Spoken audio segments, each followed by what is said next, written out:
Hello Silver Stackers, welcome to the channel.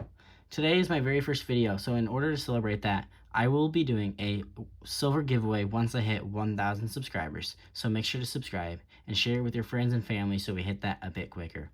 In today's video, I will be doing a full silver stack reveal. So as you're looking, this is a 5-ounce silver bar, and this is the first bit of silver I had ever bought. So it's by Sunshine Minting. Obviously 5 ounces, as you can see. It's pretty nice. I'm not a huge fan of bars just because I just don't find them as fun as coins and whatnot, but still has a cool design. This front design right here is actually the same size as their 1 ounce silver coin, so it's kind of a fun fact. But it's a nice little piece of silver. I enjoy it.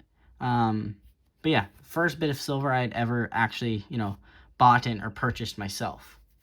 So for the rest of it, I will just be going from my least favorite to my favorite and just do it in that order.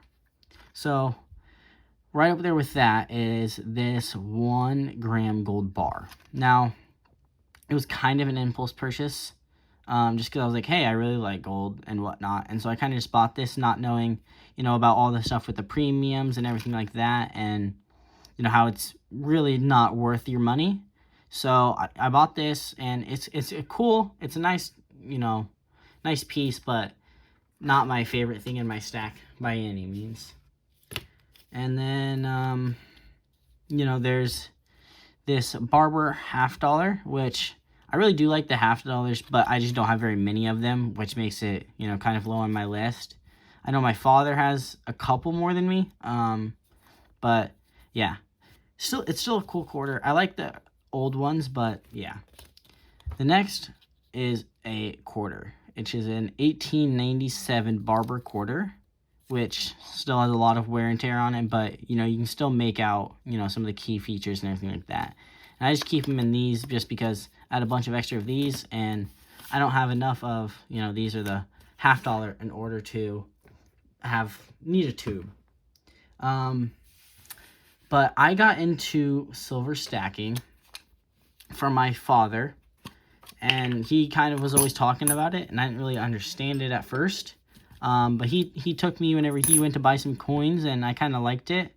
I liked the experience and everything like that, so I decided to get on it, and I haven't looked back since. So, fun fact, this quarter was the first one I had ever found doing coin roll hunts from, bank. And, yeah, it was a 64. Just a fun fact about that. And then this 36 I also found from coin roll hunting. So those are two kind of cool pieces. These two I had purchased myself. So, yeah. Quarters, not my favorite. It also could be because I only have 4 of them, so I don't have that much. But, yeah, still pretty decent. Up next is my Barber dimes, and these are pretty cool pieces. I like these a lot. I like dimes quite a bit. Some of these are in pretty good condition, like this 1912. I have a 1913 that's also in fairly good condition, but then you also have some like these that are pretty darn worn. That's the only thing that sucks about Barber, anything Barber really. They typically are not in the greatest condition, which kind of sucks, but that's all right. It happens, and we live with it. My next thing I would say that is not my favorite thing would be Roosevelt dimes, which are right here and here. So I have tubes that fill up $50, I want to say. So and they just look like this. So they fill up $50, and so as you can see, I have quite a bit of dimes. I found quite a bit of dimes actually through coin roll hunting, which is a fun way to get silver pieces at face value. So I'd always recommend doing that, just because obviously it's a lot cheaper than going in and paying $2.50, $2.60 for dimes whenever you can get them for face value. Given it's a hard thing, you have to look through a lot of rolls in order to get a substantial amount. But yeah, it's fun. I like dimes just because in barter situations, they're very divisible. You know, you can always, you know, divide these up. It takes 14 to get an ounce of silver, or $1.40 face value of any type of 90% junk silver is equal to an ounce of silver. So, you know, fun facts there for you. Got that one right there. Up next is probably my second favorite type of silver, which is these Mercury dimes. And now this is for a couple of reasons. You know, that well on camera for you, sorry. So now one reason is the design. Now, I don't know about you guys, but I just love, you know, the design. It looks awesome. It's way more, you know, fun than these Roosevelt, which are not only the same design as that we have today, but kind of just boring. Whereas these, you know, they have, you know, the wings on the ears to you know, show freedom and all that. And yeah, the, you know, action on the back, you know, very, very cool design. It's named after the design artist from those, whose last name was Mercury. So they did that to commemorate them. So I have a lot of Mercury dimes. Again, some of these I found out of bankrolls, some I haven't, some I just went to the shop and purchased them myself. Now, up next are, you know, probably my favorite type of silver to stack. And that will be, a second, I'm just opening up all the tubes. It is $half. Now, I just love not only the size, because, you know, they're a bit bigger, but also they all have really cool designs. You know, obviously we can see with these Liberties, which are always usually a favorite of people's. This is actually probably my third favorite $half design. But, you know, a lot of people do love these just because, you know, I don't know how well you can see it on camera, but the design is, you know, it's incredible. They really are great coins. Besides this one, as you can see, it has a bit of red on it. I didn't notice this whenever I purchased it. I can't get that off, unfortunately, but that's all right. We do with what we can. So up next is these Franklin $half. Now, these are probably my second favorite.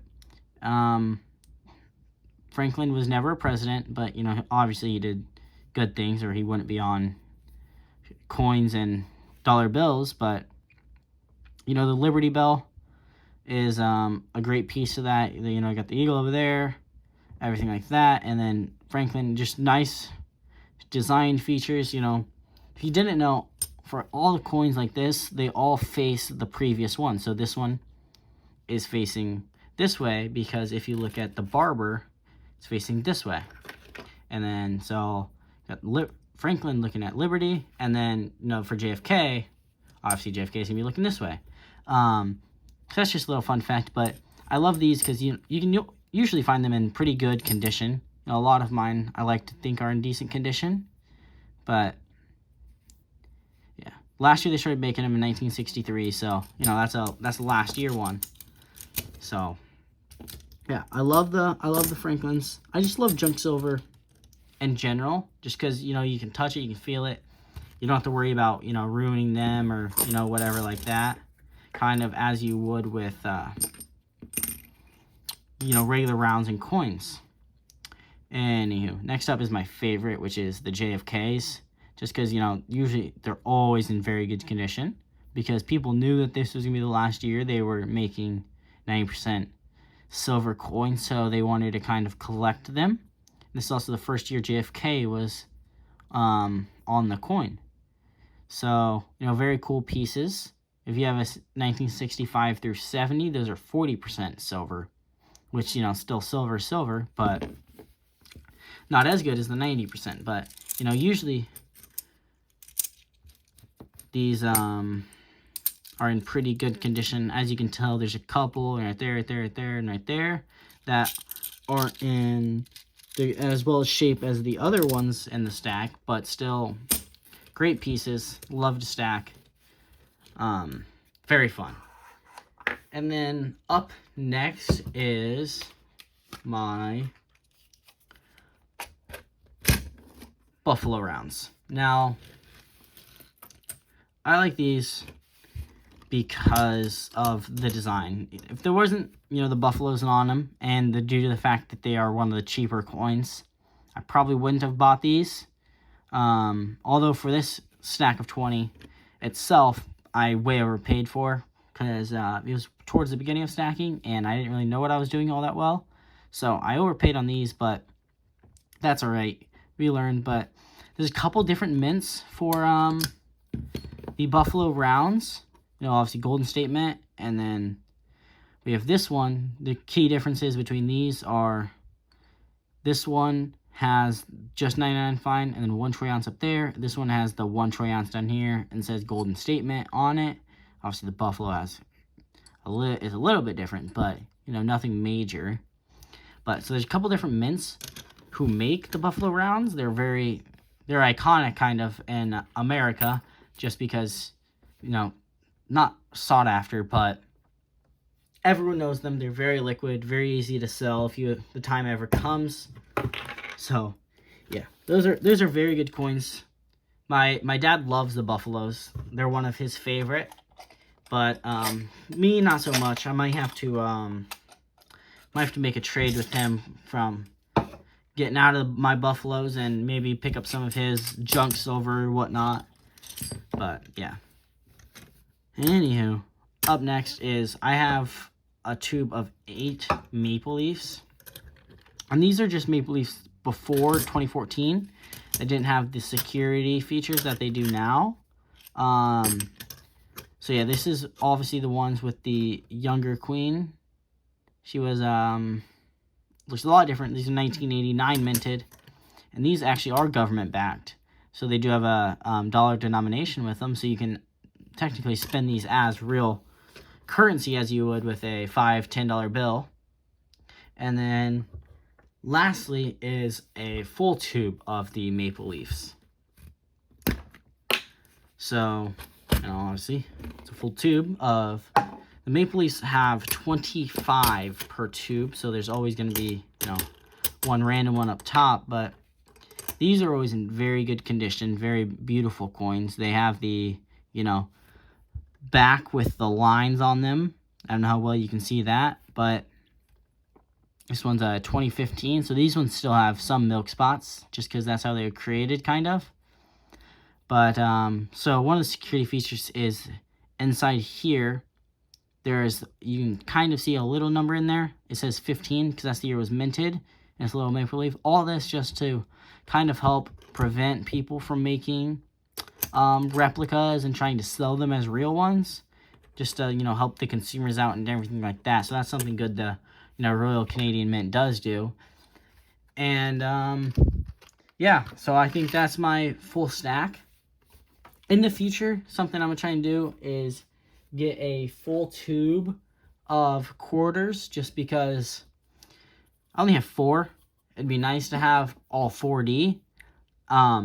So I definitely want to try and get that. And then I may try and get some Morgan dollars as well, just because my father has some of those, and I have started really liking those ones. So yeah, this might be something I start working towards and doing.